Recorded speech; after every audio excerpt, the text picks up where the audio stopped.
através dos NFTs ano passado, na rede Tesos, navegando solitária no Twitter, até que fui pescada ali pela metacuradora Guine, que me trouxe para o ecossistema Nier. E aí acabei conhecendo uma galera interessantíssima, um grupo de artistas super diversos, Tesos, navegando solitária no Twitter, até que fui pescada ali pela metacuradora Guine, que me trouxe para o ecossistema Nier. E aí uma produtora audiovisual, com minha formação primeira é em cinema, e ao longo do tempo foi virando um estúdio criativo e uma editora, uma microeditora voltada para publicações independentes. Comecei a fazer meus próprios livros, vi que levava jeito, vi que eu gostava e fui fazendo essa transição. Hoje o principal foco do estúdio é a publicação.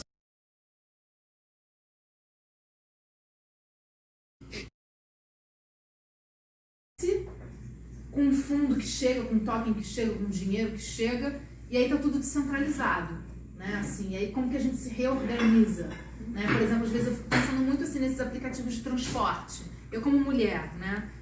Eu às vezes não quero descentralizar totalmente meu transporte, entendeu? Tipo assim, ter... Eu estou trazendo agora os artistas periféricos, né? A arte marginal, estou levando essa tecnologia para dentro da comunidade, estou fazendo uns onboards lá, está bem interessante, está sendo um desafio para mim, coloquei isso como um desafio, não só como a DAO, a estrutura que a gente tem, a tecnologia, mas um desafio pessoal meu de tentar levar.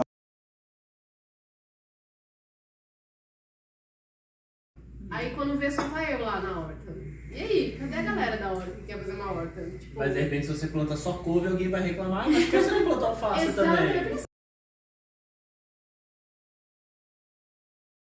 E acabei conhecendo uma galera interessantíssima, um grupo de artistas super diversos, Tesos, navegando solitária no Twitter, até que fui pescada ali pela metacuradora Guine, que me trouxe para o ecossistema Nier. E aí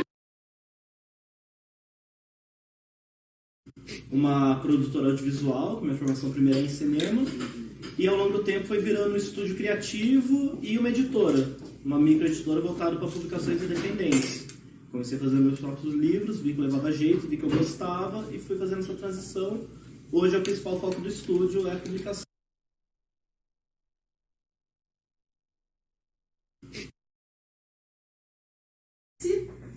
Com um fundo que chega, com um token que chega, com um dinheiro que chega, e aí tá tudo descentralizado, né? Assim, e aí como que a gente se reorganiza, né? Por exemplo, às vezes eu fico pensando muito assim nesses aplicativos de transporte. Eu como mulher, né? Eu às vezes não quero descentralizar totalmente meu transporte, entendeu? Tipo assim, ter... Eu estou trazendo agora os artistas periféricos, né? A arte marginal, estou levando essa tecnologia para dentro da comunidade, estou fazendo uns onboards lá, está bem interessante, está sendo um desafio para mim, coloquei isso como um desafio, não só como a DAO, a estrutura que a gente tem, a tecnologia, mas um desafio pessoal meu de tentar levar.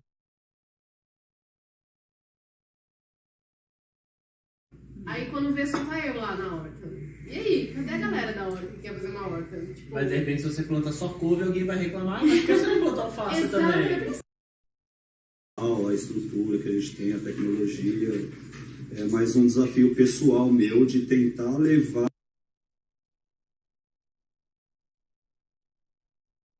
Aí quando vê só tá eu lá na horta. E aí, cadê a galera da horta que quer fazer uma horta? Tipo... Mas de repente se você planta só couve, alguém vai reclamar, mas por que você não plantou alface também? A estrutura que a gente tem, a tecnologia, mas um desafio pessoal meu de tentar levar.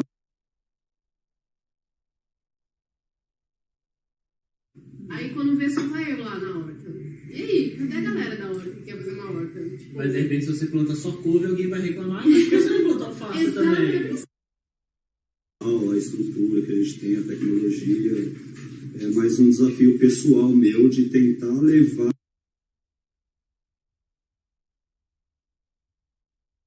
Aí quando vê, só vai eu lá na horta.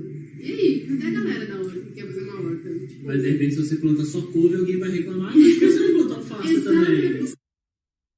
A estrutura que a gente tem, a tecnologia, é mais um desafio pessoal meu de tentar levar.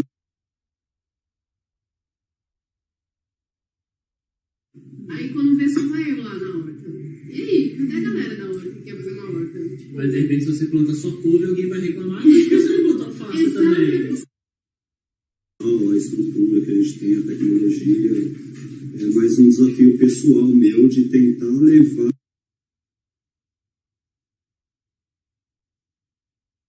Aí quando vê, só vai eu lá na horta. E aí, cadê a galera da horta que quer fazer uma horta? Tipo, Mas de repente, se você planta só couve, alguém vai reclamar, mas por que você não botou alface também? A estrutura que a gente tem, a tecnologia, é mais um desafio pessoal meu de tentar levar.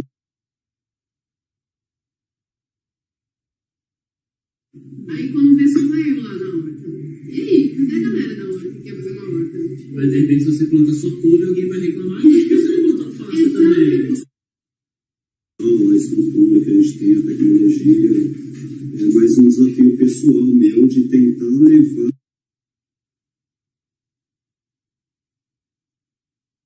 Aí quando vê, só vai eu lá na horta. E aí, cadê a galera da horta que quer fazer uma horta? Tipo, Mas de repente, se você planta só couve, alguém vai reclamar, mas por que você não botou alface também?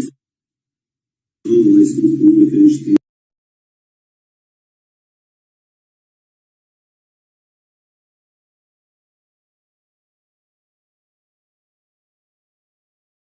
Users actually don't need to know the primitives. You can have a wallet. You can actually very simply set your account. And that's one of the very first friction points that actually happens. Why is Neo so very simple? Because if you're a dev, you can actually choose. And JavaScript, which was recently released, is actually a major, phenomenal step in that direction. It's very fine to have everything that's needed for Rust and Solidity, but that's not enough. If we want to be real, if we want to really have mass adoption, we need to open up the doors to more devs. And that's why actually simplicity from that front is absolutely key and major. And last but not least, if we want mass adoption to happen, we need to have that possible for moving Web 2 to Web 3. And that can only happen, actually, if you have apps that can handle transaction on behalf of users. And so with that, we're actually also very excited to see, I don't know how many of you tried that, but the Sweat app is a perfect representation of that. So secure, and also society, also in terms we will create a world where creativity is no longer held back by any of the technological barrier, a world without limits, where 1 billion users can join.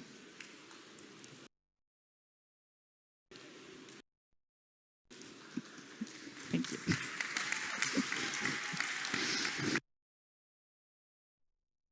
Your real job. We also said we were going to help people who had ideas, but maybe needed just that hump over to start creating, because sometimes it means leaving your real job.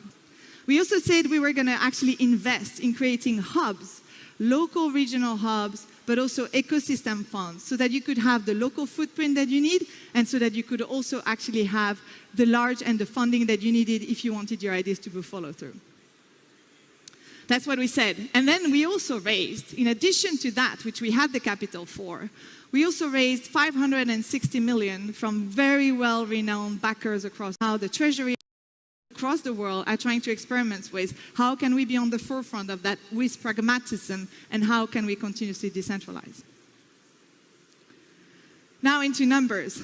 That's how much we grew over the past 12 months in terms of wallets. 30x. Not only in terms of wallets, then we're not going to grow. We went from 250 active developers to over 1,500 active developers. Hubs is another way for us to also think, how can we very smartly decentralize actually what's happening, and how can we also have a local footprint? To this day, speaking English is a privilege, and it is therefore very important to have local communities who will understand not only the local language, but also the local subtleties, who will be able to actually handhold that person that actually might be thinking they have a great idea, but they don't have access to actually what's going on out there. And so this is something we're actually extremely proud of, to have, been able to see not only local communities thrive across the world, but also from our perspective to be able to actually make sure that those local communities have what they need. Not only local communities thrive across the world, but also from our perspective to be able to actually make sure that those local communities have what they need.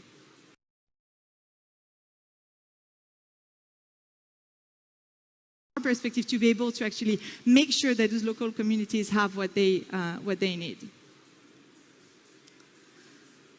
And then on the right-hand side, this is more how we think about actually decentralizing further the treasury and the availability of funds that are in there. And that's how we think of our regional hubs, ecosystem funds, but also the foundation. So within that, the foundation is a pebble amidst like a continuously growing ecosystem. What's the role of the foundation? We exist to do three things. One, it's actually one of the things that we do is helping raise awareness of NEAR, of course, but also Web3. You've heard before from the panel, if we want mass adoption to happen, we actually need to have this movement Web2 to Web3 to happen. So awareness, de-jargonizing, making things simple from a language perspective is absolutely fundamental. The foundation also, of course, exists to support the ecosystem. And support doesn't just mean financial support, but support today, 300 million of external funding has been brought in for, if we want to grow, that was the warm-up.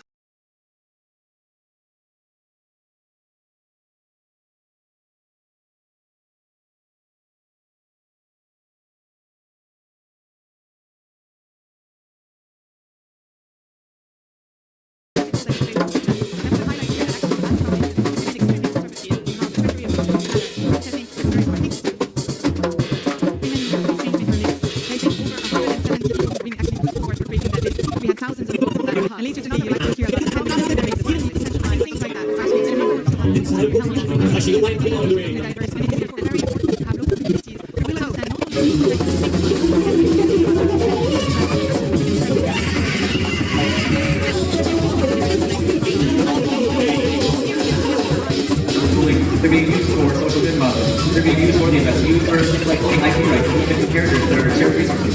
Video game DAOs, DAOs, so managing and governing your protocol and your DAO. There's DAOs that are being used just for freedom output.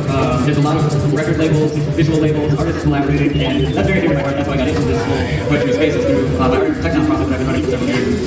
Seeing all of that vibrancy and all that addiction on the platform is just so exciting. Wonderful. And I think ultimately, what these DAOs are drawing on differently, and it is the desire for coordination. And so I was wondering, Andrea, if you could talk a little bit about how people come together and collaborate in DAOs. It seems like there's an end goal or a purpose, but how does that actually happen? At least in your experience, how have you managed to drive forward activity or accomplish goals you set for yourself in DAO? Like Jordan, I'm also an artist in the community, and the work of the community that I'm bringing into the DAO space are also in that realm. So we are used to working together. We're used to collaborating and bringing all of our assets together and making things happen in a very precarious scenario. So when we're given a tool to be able to put all of this together, it's kind of easy for us. But it also is something to think about when we're moving in this space, that we're living in a place that we're not used to working in this way. So the way that we're building and bringing all this in this space is one-on-one relationships. It's all about building trust.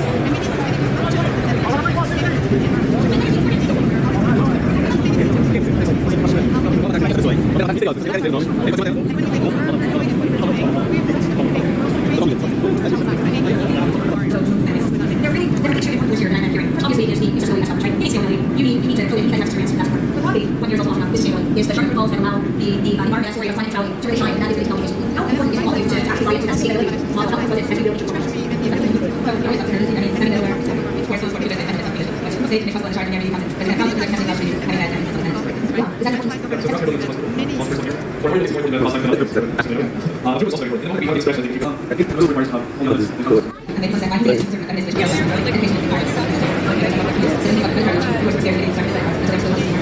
Can you tell us a little bit about When you are DAO or DAO-matic does, that the audience has a little bit more context. Maybe Adrian, you can talk about this. So I'm part of the Kid DAO and Family DAO Movement. Both of which they realize the project cooperative. It's called the Finance Funding Cooperative. That was founded in 2020 in the San Francisco area to address the issue of food security. And then now this long-term figuring out how that was not possible.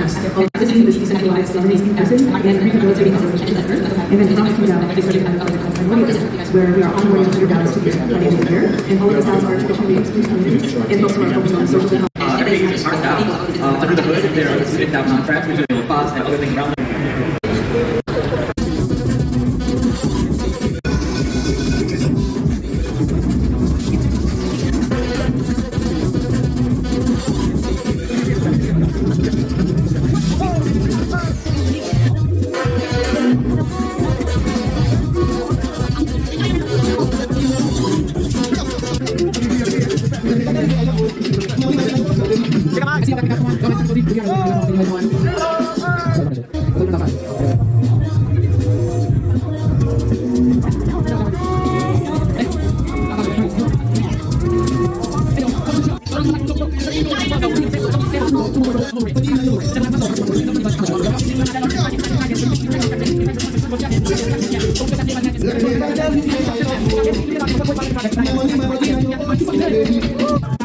I see y'all back on the couch. Come on. Y'all not comfy cozy. To be, I got a joint. I need to pass it off on stage anyways. Come holler at me. Hello! Yeah, let's rock that shit. Go tell your friends outside. I guess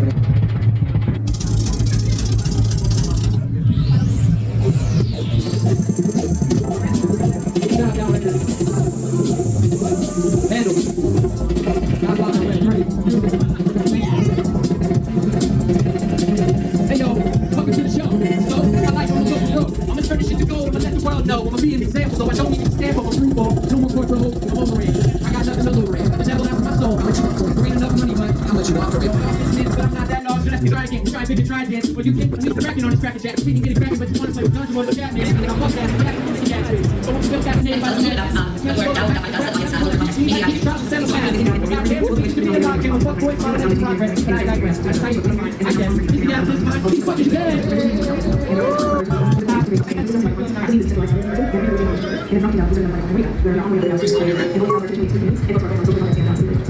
I'm great, and I'm about to be tool. Anyway, everything's hard out. Under the hood, there are some down practices. The audited hard code of your treasury, everything else, and that's all that everything is used. In the middle, also, they got there a lot of filters to get out more information and build plots and everything around them, and that's 10 seconds, run it up. Thanks a lot. Today, I'm talking about media, but also audio. This video has pretty double, and that's useful now. You will know, it always has to be